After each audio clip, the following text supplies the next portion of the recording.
island. And that is global warming. How many people here believe that global warming is any kind of a global crisis? How many here don't believe global warming is a global crisis? And you are right. There is no scientific basis whatsoever for assuming that the air we breathe out is somehow dangerous to this planet, or the emissions that we burn in our autos, in our planes, in our power stations are dangerous to this planet, because one of your greatest scientists, Professor Richard Lindzen of the Massachusetts Institute of Technology, has now produced final, definitive proof that all that radiation that's supposed to get stuck in the atmosphere by the greenhouse gases is getting out into space very much as it always did, and therefore it isn't causing any warming down here.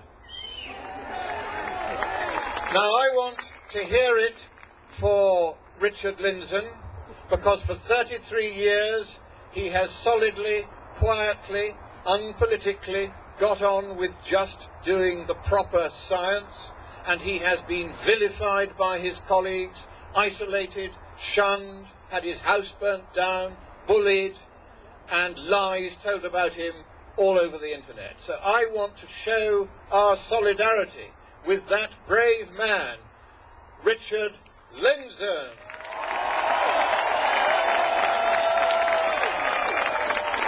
And I want you to cheer.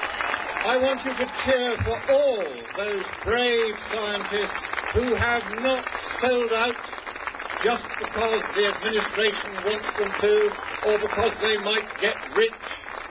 I want to hear it for all those scientists who tell the truth.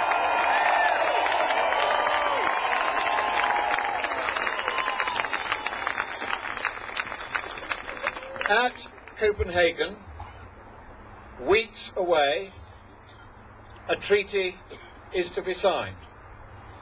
Your president, Barack Hussein Obama, will sign it.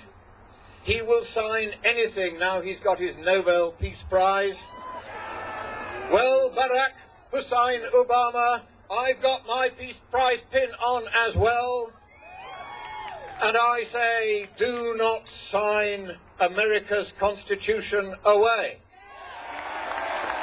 Do not sign America's freedom away. I want more noise than this when I say, do not sign America's democracy away.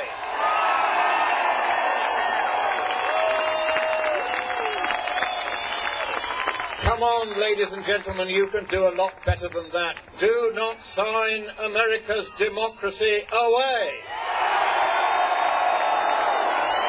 Thank you. Thank you. That is right.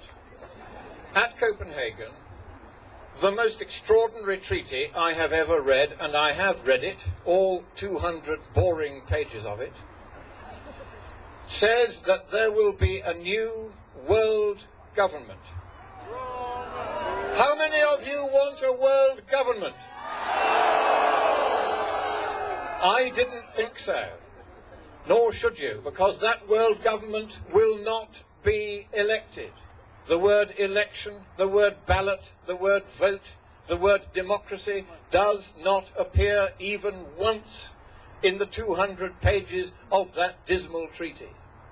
It is a dictatorship that we are being offered at Copenhagen, we are being menaced with at Copenhagen.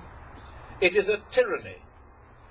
And let me remind you of what the founder of the Democratic Party, see how balanced I'm being here, the founder of the Democratic Party said about tyranny.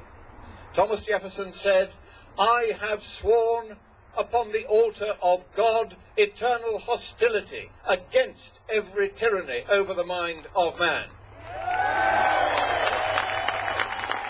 I do not think that Thomas Jefferson would recognize the Democratic Party today.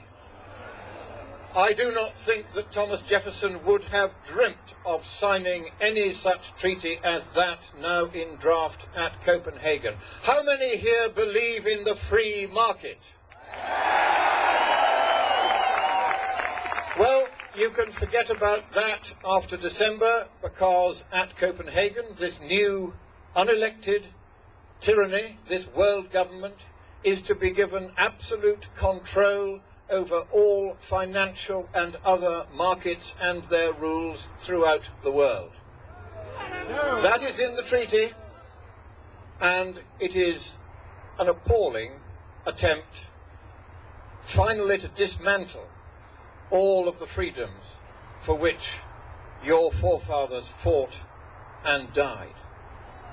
And while we're on that thought about those who have died for your liberty and for that of the world, let us look back at the history of your gallant armed forces. Now, I want to hear it for the armed forces. Come on!